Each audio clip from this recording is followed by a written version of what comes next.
Spreading the Floor, episode 57. This is your host, With the most, Jacob Koopman, joined by my talented co-host, Nigel Petty Fernandez. Nigel, you're also on the master mic. I am on the master. How's it feel? Does it feel powerful? So Coop told me he was gonna let me take it for a spin today, and I'm testing it out. I'm giving it a little feel, and I'm enjoying. How are it you for feeling? sure. Do you feel like you could? I feel good. I feel 4K. I feel Crystal high clear def. audio? I feel super duper high def. Right. You know what I'm saying? I feel we got the green screen in the back. Yeah, we can key stuff in. We got obviously Yeah. all this stuff. We got looks like a Kyrie Irving, depending on the number there, and I think there was something Liberty too. But the Knicks, shout out the Knicks. Obviously, you're The Knicks. right at home around here. We But got the Yankees over here. yeah, we got the Yankees over there. So Great wanted time to move into STF. Right? yeah. I wanted to talk about these playoffs. I also Yeah. brought in. I didn't tell you about this, which is usually when the best content comes. I brought in some stuff. I didn't tell you about it. I want to talk about some of the hate that players like Paul George, Trae Young, and Ben Simmons are getting in particular. But first, I want to talk about. Did you watch Milwaukee, Atlanta? Have you been keeping up with Clippers, Suns? What are your thoughts on that? Yeah, I've been going back and forth the series. I mean, if you want to just jump right into it, I think it was definitely a bad sign for the Bucks that a team without Trae Young. Yeah, what I'm saying, the fact that the Suns could pull off a win like that without their superstar, without a guy who's averaging over 30 points per game, I think that was a bad look for the Bucks. I think that was worrisome.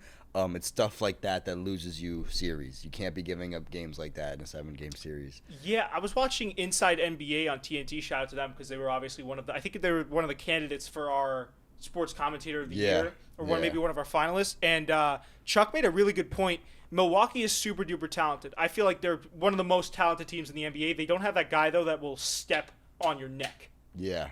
That's why their play is so inconsistent. I really agree with him there. Giannis is supposed to be that guy. Giannis is supposed to be that guy, and maybe it even goes past him not having a jump shot.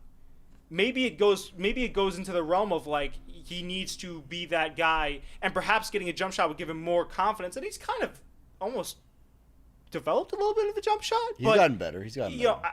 It's a good point that Chuck makes. I don't think the confidence is all the way there. I think he's obviously because he signs for a large amount of money, very, hefty sum of money. Yeah. So I almost feel like maybe Giannis is sitting there being like, well, I have to live up to this, right? Yeah, I want to bring this. I'm supposed to be, and I am this. Sometimes Chris Middleton is the guy, but mostly I'm the guy on this Milwaukee Bucks team that's supposed to take us to the promised land. Yeah. Maybe the pressure's getting to him. I don't know. This Atlanta team is showing him up though. First of all, it is 100% Giannis. I don't think anyone's expecting Chris Middleton to take him all the way. But that's just I know that Chris Middleton plays well consistently. He stepped up. I know that he did step up big time in that last game. I think he did outperform Giannis, but nobody's sitting there going, "Oh, Chris Middleton's going to get a ring this year." That's not what they're talking about. They're talking about Giannis getting the ring. Yeah. You know what I'm saying? And I think that you have a great point. I actually didn't think about that, but I think that he's almost a little bit nervous about the fact that he uses the same move over and over and over again. I mean, to a certain extent, it works, I guess. But Twitter and Instagram was clowning on Giannis for this. Goodness. They're like, he really has no bag. Yeah, he has zero bag. Someone on Twitter said he does the halfback draw from Madden. He just the run play.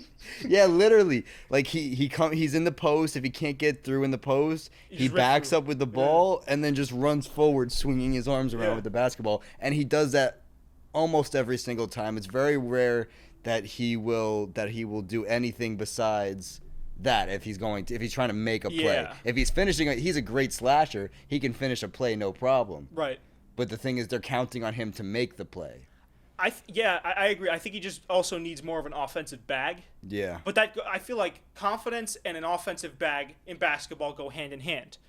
The more of an offensive bag you get, the more confidence you have. The more confidence you have, the more you reach into that bag and you like to switch things up.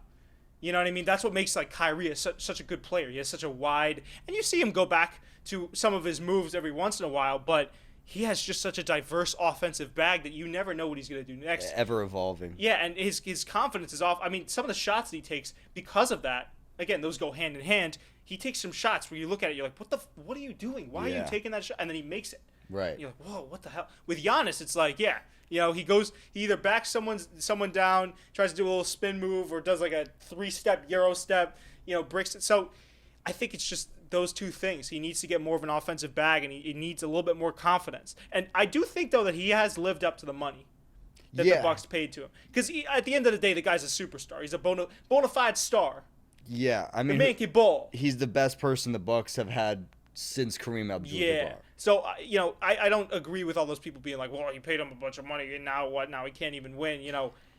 Sure, you want a guy like that to get you to that next level where you are winning the chip, but I think he, just off of the fact that he's a generational talent alone, that needs to work offensively, but a generational talent, I think just based off of that, you got to give him the back.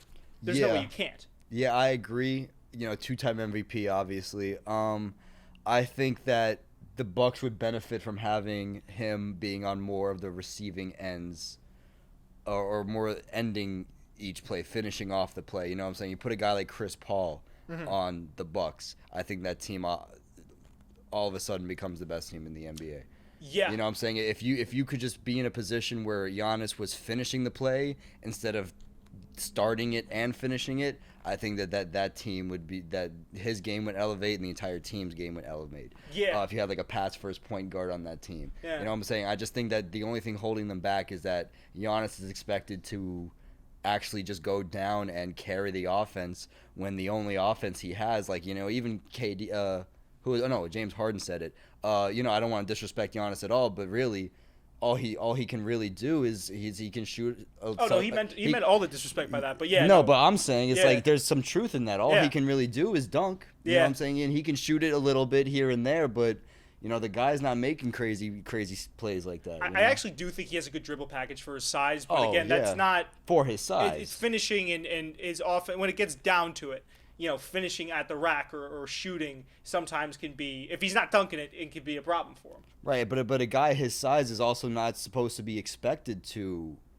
shot create. Yeah, you know what I'm saying? That's true too. He's they're expected. I mean, he's a freak. If there's a reason they call him the Greek Freak. Yeah. But at the end of the day, his size is a real thing. A guy like him is just not nimble enough. He has very long arms, and I think that they should try to invest in a pass first point guard or something. Yeah. And Drew Holiday was a great investment, it turns out. I mean, yeah, no, absolutely. I know we had our thoughts or our trepidations about that at the beginning of the season. I think he was a very good pickup. I think he paid off. I mean, because obviously you look at the numbers. The numbers don't lie. They've had more success than they had last year. It's just I don't know. I think you're right. I think Giannis just has to be a better leader. That's what it comes down to. That's really what it is for me, is like a better leader. Maybe they get someone in there, like a surrogate type of thing, to be that leader. But another thing, going back to what Chuck said, he said if Giannis comes out and he's lackadaisical, the rest of if the general is lackadaisical, I mean, you were in NEMA, if someone's in a leadership position, we were talking about this in the car, someone's in a leadership position and they're not doing what they're supposed to and they're slacking off, the troops will follow suit. Yeah, absolutely. You lead by example. I think he's a good leader. I think to a certain extent, like the way he plays on the court. No, absolutely. If he's lacking confidence, his men will also be. Absolutely. And where are they going to look to for that confidence? Right. No, but I think I think there is, obviously, the series is tied at 2-2 now. We're filming this on Wednesday. Yes. What is today? The 30th? I believe so. Yes. I think it's the 30th. June 30th. Wednesday, June 30th. Time is recording this. I think the series is tied at 2-2. Obviously, the Bucks have more than enough time to win the series. There's a good shot that they still will, I think. But the Hawks are really giving them a run for their money. Well, that's something else that I wanted to. I mean, we're talking about the Bucks' downsides, but let's just be real. The Atlanta Hawks have played fantastic basketball. Oh yeah, absolutely. Nate McMillan is a hell of a head coach. Guys have stepped up in Trae Young's absence. Trae Young, when he's been there, has been balling out. I mean, I feel like we always knew that this Atlanta Hawks team was pretty solid and talented, but I don't think we knew this. Yeah, I did not think we'd be here right now talking about it. I didn't think they were going to get past the Sixers. Yeah, I didn't think they'd get past the Bucks. I didn't. We even remember there was questions that. Well, I mean, they haven't gotten past. They haven't gotten past. But I almost, not that I didn't think that they get past. They tied the series though. I didn't think. I thought the Bucks would. I'm not gonna lie. I thought the Bucks would roll past them. That's what I mean. I thought it was gonna be a sweep. Yeah. So, and I remember we were saying we said that, yeah. Knicks were a tough matchup for the Hawks. I said that I actually had my money on the Knicks to win that series. Yeah. I was wrong. I said that the Sixers were going to give the Hawks a gentleman sweep, or the Hawks would win 2 games most. Yeah. I was wrong. And I thought that going into this game, this series, I thought, okay, Bucks are going to sweep them. There's no way. I was wrong. They came back and they tied up the series. And you know what? Obviously, my guy Trae Young killed my Knicks. But I've been having nothing but enjoyment watching him this postseason. And he has been nothing short of phenomenal. He's a fantastic talent. No other way to cut it. He's been the most impressive player, in my opinion, and that's tough because he's competing with guys like Devin Booker and Paul George right now as the most phenomenal player in the playoffs at the moment. I think for him, he's been, for me at least, I think Trae Young has been the most fun to watch out of all of them. Well, yeah, correct me if I'm wrong, and this is obviously it's subjective because it's opinion, but for me, it almost seemed like Trae Young just kind of came out of nowhere. Yeah, he was always balling out. No, of course. Don't get me wrong, but to do what he's been doing in the postseason, to just become the villain, become the villain, lead his team into 2 hostile environments. That's something else that someone brought up on Twitter that I thought was a really good point. Is he led the Atlanta Hawks into Philly and New York, but they had home court disadvantage both times, and he's still dominant. Yeah, I'm appalled. I'm flabbergasted. Yeah, especially when they were in Madison Square Garden, and he got spit on. They were screaming "Fuck Trae Young." Yeah, fuck Trae Young. Yeah, I guess I shouldn't loved curse. it. I mean, no, I could. Yeah. Post Coop is a technical wizard. It is what it is. Yeah. I mean, listen, they said it, so it'd be like reading it out of a book. But to do what Trae Young is doing is especially at his age. He's a 3rd-year player. Yeah. 3rd year. And he's just playing like. And he's taking on a 2-time MVP right now. And does Giannis have a Defensive Player of the Year? Yes. Yeah. He's going up against a 2-time MVP, a Defensive Player of the Year. They weren't the number one. No. Yes, they were. Last year, they clinched the East the fastest in NBA history. Remember that? Is that true? The Bucks, I believe so. The Bucks were number 1 seed this year, though, too. They were above the Brooklyn Nets. Yeah, they got there. I think the Nets took over for a week or 2, but then the I thought Bucks it was came going back. between them and Philly for a while too. Maybe Was it Philly? I don't know. Don't quote me. Point is, Bucks are a really good team. Yeah, they're so good. They're you know so what I'm saying? good. And Trae Young came in, both had home court disadvantage for every single series so far. And right now, here we are in the Eastern Conference Finals, series tied 2-2. And it seems like Trae Young's injured. Yeah, well, unfortunately. And he got injured. He injured his foot on a ref. It's a bone loose. Unbelievable, man. Yeah, that's crazy. As if the refs didn't have enough of a stake in ruining the NBA. Oh. Yeah. As if they weren't bad enough. As if they weren't bad enough. They've taken away our Trae Young from us. Ugh. Also, I checked there was a wild statistic I checked where it was like every single player of note has just been injured this entire postseason. Oh, yeah. No, 100%. Insane. I mean, we could get into that too. I do want to talk about the Clippers and Suns, though. Yeah. PG, Paul George. Paul George has stepped up to the plate. He's been doing exactly what everyone wanted him to do. Can I pan the camera real quick? Go ahead. All right. So everyone that's been hating on Paul George, when are you going to kind of just realize that this man is a generational? I mean, I don't want to say I called it, but I called it, right? Right. I mean, like, the guy has a bad bubble experience because of depression. And the fans are calling him a washed player. And, oh, look at that. He returns back to normal and even overexceeds expectations of the playoffs. This should show the people that were shit-talking Paul George that I almost want to go out on a limb and say they aren't real NBA fans.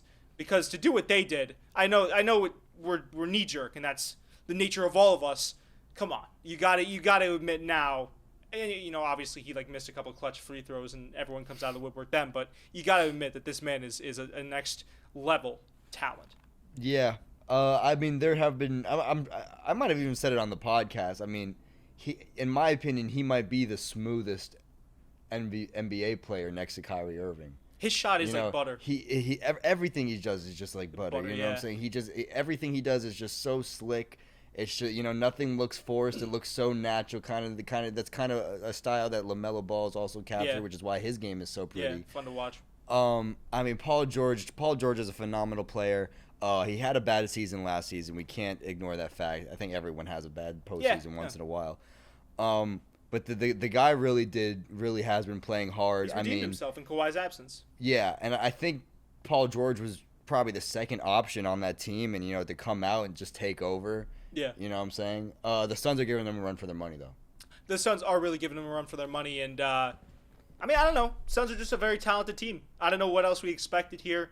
I kind of kept my eye on the Suns over the course of the season. You called this. I didn't think this. Yeah, just watching them, I could tell that they're very structurally solid. Yeah. They're built. They have a lot of good pieces. Also, you can't deny Devin Booker. Yeah. Obviously, Devin Booker is just that type of guy. Comes down and makes whatever he wants. Yeah. I love the Kobe comparisons. I think that obviously he's a long way to go. I was about to say, give him some time. Give him some time on that. But his game, I think, most closely resembles Kobe, at least with anyone in the NBA right now. Yeah. With the type of moves he pulls out and the ferocity. What I love about watching the Suns, it's just a mid-range clinic. It is just they love dribbling 1-2 dribbles away from the 3-point line and shooting it. And the thing is, no team is really prepared to guard that because no team actually goes for those types of shots. Yeah. You know what I'm saying? I mean, if it was 10 years ago, this would be normal basketball. This would be status quo, but it's not. It's not. You know what I'm saying? And especially you got to think about the fact that they have that deadly combination in the mid-range of CP3 and Devin Booker, and then you also have DeAndre Ayton. Yeah. Who can if he doesn't like a look that he's getting in the mid-range, Chris Paul passes it over the top. DeAndre, he gets there. But 2 years ago they were like not the worst team in the NBA, but pretty close to it. I'm pretty sure. Right? It was quite the turnaround for them. Yeah. I must say. And it's not like they got one big draft pick that really turned everything around. They didn't get no Zion Williamson or anything like that. It's crazy, and I think I do give the credit to Chris Paul. And Chris Paul's been over there and he's been humble. He said, "I'm just happy to see that Devin Booker is finally getting the attention he deserved." I'm really enjoying watching the Suns team play. I feel bad for Paul George and the Clippers. I think that they deserve a finals appearance, but this Sun has done nothing but earn the spot that they're in right now. Yeah, and I think that if you want my prediction, I think that the Suns are going to roll past. I think so. I think it's going to be either way. I mean, watching in the East or the West, it's going to be it's been fun competitive playoffs, and it's going to continue to be fun competitive playoffs, even though there are some injuries marring. Finals matchup predictions. Finals matchup predictions, and then I wanted to, because we were talking about Paul George and I want to talk about a little Ben Simmons here. I actually brought in some nicknames for them both, but sure thing. Finals predictions, man. I like Suns Atlanta. Yeah. Yeah. Wow. I think Atlanta, they have a lot of momentum, and I think if they can keep, because right now Giannis and that Bucks squad seems a little bit deflated. Now it depends on how they come out in game. What is it going to be? Game 5, Game 6? Yeah. Because they're 2-2 right now. Game 5. Yeah, because Atlanta even the series. Right. Or the Bucks even the series. I can't remember who it was. Atlanta. Atlanta even the series. Yep. Yeah, because they were up by 20. It's crazy. So Atlanta evens the series. I think momentum is most definitely on Atlanta's side. Oh yeah, for sure. And I'm not sure when Trae Young is cleared to come back, but if they can keep that momentum going, I definitely give them that series. Because again, the Bucks seem deflated. Giannis doesn't seem like himself. The Bucks squad, they're doing well, but again, Giannis kind of keeps that status quo up there, so they have to follow suit. Yeah. And if the key for Milwaukee is just, I think Giannis just has to be a better. He has to, keep his posture high. Don't put his head down. Don't slouch around. He has to attack. He has to use his length, and the rest of the squad will follow suit. Because when the Milwaukee Bucks are clicking, they're also a very scary squad. They might have the most talented squad in the NBA right now. Yeah. Just in terms of just like all around on the ball. I guess in the playoffs right now. Yeah. But probably also in the NBA to me. Yeah. So yeah, I think Giannis just can't slouch around, and I think they have to steal back that momentum from Atlanta. But I could definitely see an eventuality. I'm gonna go right now. My pick: Suns Atlanta. We're gonna be seeing the finals, and I think Suns take that. Wow. Yeah. Yeah, Suns would. I think Suns would take that. I don't disagree with you at all, but for the sake of being interesting, I'm gonna say I think that the Bucks are gonna hold out. I think that the Bucks they did a good job holding out against the Brooklyn Nets. That's true. I think that they have no problem, taking attrition, playing the slow game. It's not a race, it's a marathon. For the sake of being interesting, I'm gonna say Bucks versus Suns. It could be a very, and you know what? I got to give credit to where credit is due to the Bucks because they did hold off that Brooklyn team. Yeah, they did, and they played the slow game. They weren't coming out trying to blow them out by 20 points. When Brooklyn won, they were blowing them out by 20, 25 points. When the Bucks were winning, they only won by 2 or 3 each time. They got a claw for each victory. Right, yeah. but guess who won the series? The Bucks. The Bucks. You only have to win by 1 point. So you know what I'm saying? That is a good point. There's either way. It's probably a 50-50 split for me, honestly. Yeah, I think this finals is going to be so interesting because it really could go either way. I think we could easily have a Hawks versus Clippers matchup, a Bucks versus Clippers. Fun. I think it could go either way. You know what I'm saying? So and whoever it is, all these teams haven't been to the dance in so long. Over 50 years. No team has won it in over 50 years since the NBA ABA merger. Yeah. Which is actually where we defined the beginning of the modern NBA, which when we got the 3-point line and whatnot. So I don't really have a horse in this race, but either way, I guess if I had a horse in the race, I'd want CP3 to get a ring. Yeah. But either way, I'm going to be happy with whatever team. If the Clippers can kind of defeat that aura of not being able to get it done as a franchise, if the Bucks can finally get Giannis their ring, CP3 finally gets a ring, Devin Booker finally gets a ring, and then Trae Young at his young age gets a ring. I mean, all 4 of those eventualities are really, really fun to think about. I gotta go. I gotta say, I might take a lot of hate for this. I might take a lot of attrition myself for this, but I gotta go Hawks, man. I gotta be rooting for the Hawks. Yeah. I kind of want to see Trae Young do it. Get a ring? I kind of want to see him do it, bro. I know. Listen. I've been waiting a long time to see Giannis get a ring. I've been waiting even longer to see CP3 get a ring. Even Paul George. But God, there's a part of me that wants Trae Young to win, bro. I want him. I want him to take the bad guy. I want him to be the Joker. You know what I'm saying? I want him to just absolutely murder the competition. That would be sick to see. I want to see that 23-year-old come out here, and I want him to just do it. Disregard franchises. I want him to disrespect everybody. Be like, hold this 3. It's like cash. You guys were waiting almost a decade for your ring. I came out and I wanted it more, so I got it. I got it. Yeah. I got it at my young age. I could that. That is a very attractive optic. Yeah. But let's get CP3 that ring, baby. At the end of the day, that's all that matters. All right, so I was thinking last night because I was just like in a jokey joke kind of mood, and I understand that obviously, I mean, Ben Simmons, let's be honest, he's getting joked on hard on Instagram. Paul George, since he missed a couple clutch free throws. Rightfully so. Both of them. That's a conversation for another Spread in the Floor podcast, but I brought in some stuff. While I don't necessarily agree with the guys getting shit on, I did think it was funny enough that I wrote some stuff down. I want to bring it in and I want to share with you. So for Ben Simmons, I got him some nicknames and just some general declarations about the way he plays. So Ben Simmons is still better than PJ Tucker if you put him at center. Ben Simmons reminds me of the 6'5" kid in high school that doesn't know how to play ball yet, but the coach picks him up anyways because he's 6'5". Yeah, that's perfect. Ben Simmons is Mr. Thought about Devin Booker in the open shot and passed. If you know, you know. Everyone says that Ben Simmons would be working at UPS if he wasn't 6'11", but he would really just be a Pat Beverly. Oh wait, Pat shoots now. I forgot. Gotta have a 3 for that. I was gonna do Giannis and then he got injured. That's a great one. Paul George. Paul George is the type of guy to miss a clutch free throw so fans can shit talk him to inspire him. Paul George is the self-proclaimed most hated player in the league when in reality it's actually LeBron, and if everyone in the league is really just Jazz fans.